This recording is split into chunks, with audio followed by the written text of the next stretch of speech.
It's important to actually stand in the places of history, to feel the feeling of the people that were here and to understand their stories. When you talk about Fishing River raising 40 feet, you can't really imagine it unless you're standing here. This is where American history starts in so many ways. Christopher Columbus traveled on these waters.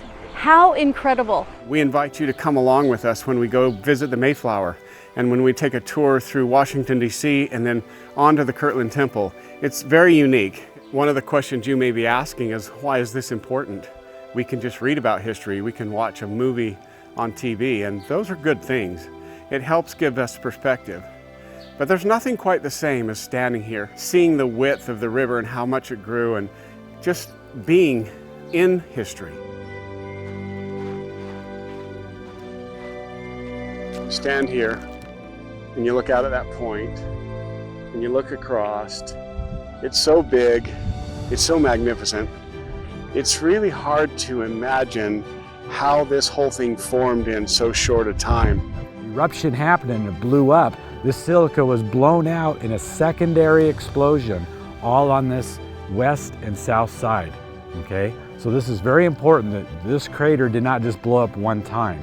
It had multiple eruptions. If this Earth was ever a molten planet, which we know it's not through the universal model, all those metals would have sunk deep down in that magma. And remember that no matter how many people were on the planet, no matter where they come from, every single human being that's ever lived on the planet must receive the gospel before this earth can fulfill its measure of its creation.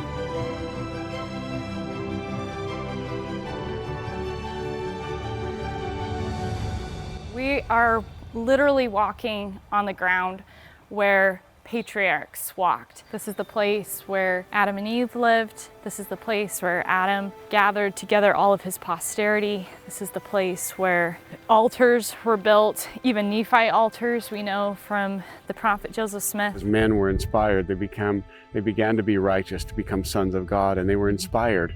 Yeah. And it was given to men to write by the spirit of inspiration. And then they were supposed to take that information and teach their children.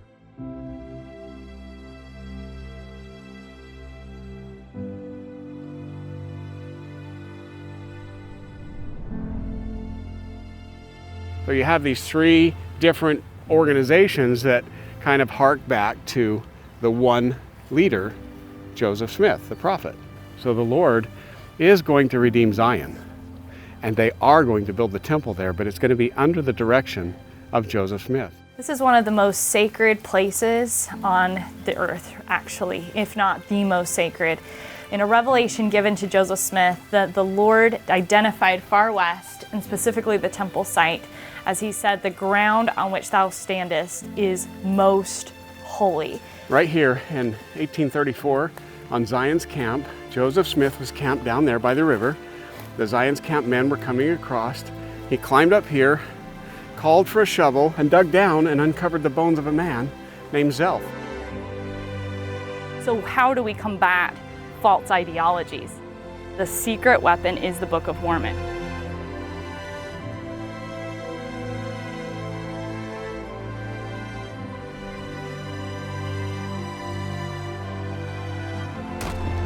Joseph and Hiram Smith sealed their testimony with their blood June 27th of 1844 in Carthage, Illinois.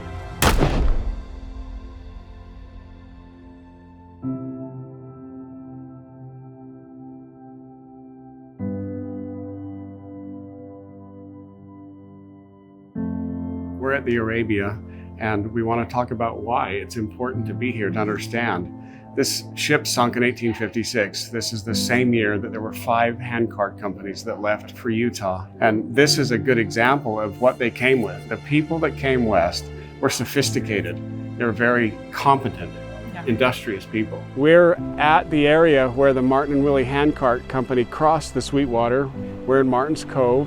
And just a little bit up here and around this mountain is where they actually camped. In the winter, they got stuck in the winter of 1856, and it was cold and miserable. This river was icy cold, frozen over in parts, and they had to cross it.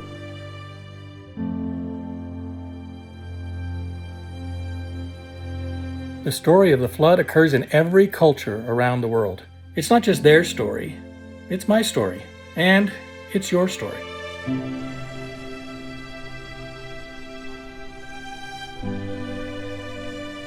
How do you earn your bread? By the sweat of your brow. And that's a representation of two things, right? The sweat is water and salt. The two things that Christ says, I am the living water and ye are the salt.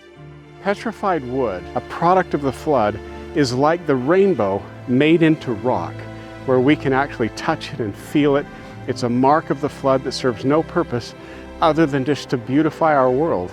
It is truly the covenant of the rainbow in rock.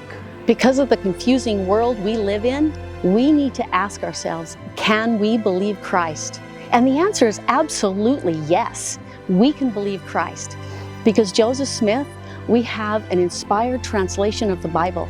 And so all of our answers and all of the world's answers are in Genesis.